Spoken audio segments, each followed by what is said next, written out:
वेद मूर्ति की उपाधि पाने के लिए किस तरीके ये से तैयारी वेद मूर्ति उपाधि पाने के लिए नहीं किया इसने, भारतीय संस्कृति के संरक्षण के लिए कि वो अपने आप वेद मूर्ति उपाधि मिली है। हमारे भारतीय संस्कृति में ब्राह्मण का अथवा जितने सनातन धर्मी लोगों का है आने का निष्कारणों षडंगो वेदो अध्ययो गेयस्या, बिना प्रयोजन के केवल धर्म रक्षण के लिए वेद अध्ययन करना है।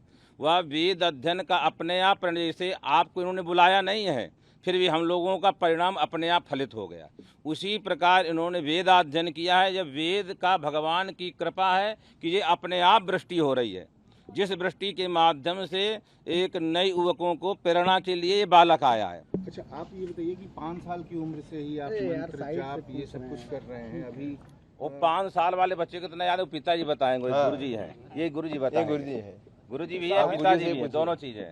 ऐसा है। हाँ, उपनयन संस्कार के बाद उसका अध्ययन चालू हुआ है और लगभग 9 से 10 साल में उसने अभ्यास पूरा किया है। और ये जो दंडक्रम पारायण उसने किया है उसके लिए कम से कम ऊपर से 3-4 साल पढ़ाई करनी होती है, लेकिन उसने उसी अभ्यास में अभ्यास करते करते ही जैसे उसको पढ़ाया तो तुरंत उसे कंठस्थीकरण करते उसकी तैयारी करके आज उसने यहाँ पारायण किया है। और जैसे स्वामी जी ने बताया उस प्रकार से ये जो पारायण हुआ है किसी उपाधि को प्राप्त करने के लिए बिल्कुल हुआ नहीं है, क्योंकि ऐसा लगता है कि किसी प्राप्ति के लिए पारायण किया है, बिल्कुल यह गलत संदेश जाएगा। तो वेद भगवान की सेवा करने के लिए, संरक्षण के लिए, हमारी वैदिक संस्कृति है, वैदिक जो हमारी धरा है उस सनातन धर्म की धरा को पुनर्जीवित करने के लिए या उसका संरक्षण करने के लिए ये पारायण हुआ है, बिल्कुल किसी उपाधि के लिए प्राप्त हुआ नहीं है। और सबसे बड़ी बात है, जो विद्या का अर्जन किया है वो विद्या भगवान को सुनानी है, वो विद्या के माध्यम से भगवान को समर्पण करना है, इस माध्यम से पारायण हुआ है। प्रधानमंत्री नरेंद्र मोदी जी ने जो आपको एक सम्मान दिया है, कितना बड़ा ये सम्मान है और आपने क्या उपलब्धि हासिल की है? जी, उनके लिए तो हम बहुत बहुत धन्यवाद देना चाहते हैं कि उन्होंने हमारे गुरु परंपरा को नमन किया और वेद की और उन्होंने एक और कदम बढ़ाया है, ऐसा हमको लगता है।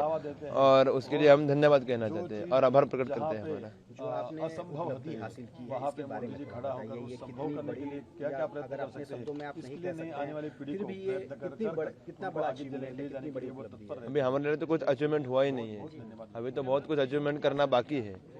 तो हम तो यही कहेंगे कि अभी तो बस एक कदम भी नहीं रखा है हमने, अभी तो बहुत कुछ बाकी है और गुरु चरण में सेवा अभी अर्पित करना बाकी है। ये क्या आपने हासिल किया इसके बारे में जरा बता दीजिए। वो गुरु जी बताएंगे आपके बारे में। एक लाइन में बता दीजिए जो आपने किया है, क्योंकि ये पहले 200 साल पहले ये सोचा गया था इतिहास अपने शब्दों में ये किस तरीके से क्या संदेश? इसके पूर्व में 100-200 साल पूर्व आप में सुनिए, इनका सुनिए। नासिक में नारायण शास्त्री गुरुजी थे जिन्होंने इसी परंपरा से यह पारायण किया था।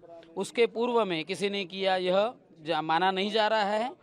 तो यह पारायण अपने आप में एक अद्भुत पारायण है, लेकिन इस पारायण की जो नींव रखी गई वह विश्व कल्याण के लिए रखी गई और यह पारायण यहाँ होना चाहिए। यह इच्छा इनकी पूज्य माता जी को दी थी, जो आज नहीं है हमारे बीच में।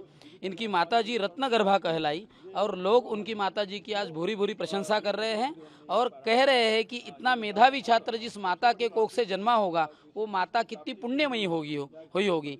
और काशी में आकर यहाँ इन्होंने यह जो पारायण किया वह माता अहिल्याबाई होलकर जी को यह समर्पित कर रहे हैं, छत्रपति शिवाजी महाराज जी को और धर्मवीर संभाजी महाराज जी को और हमारे सभी मनीषियों को, ऋषि मुनियों को यह पारायण समर्पित हो रहा है। विश्व कल्याण यही हेतु है और इतना मेधावी छात्र अगर किसी को चाहिए तो उसके लिए उपासना करनी पड़ेगी, तपस्या करनी पड़ेगी, फिर ही आपको ये छात्र ऐसे बालक मिलेंगे। आगे का आगे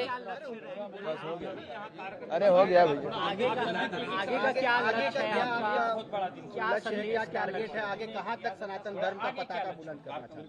जी, अभी तो हमको कुछ पता नहीं है। गुरुजी जैसा कहेंगे उसी आज्ञा को मानकर हम आगे चलेंगे, यही हम कहते हैं, हमारी वाणी को विराम देते हैं। आप सभी पत्रकारों का भी हम धन्यवाद मानते हैं कि आपने सनातन की ओर एक कदम बढ़ा है, उसके लिए हम धन्यवाद देते हैं।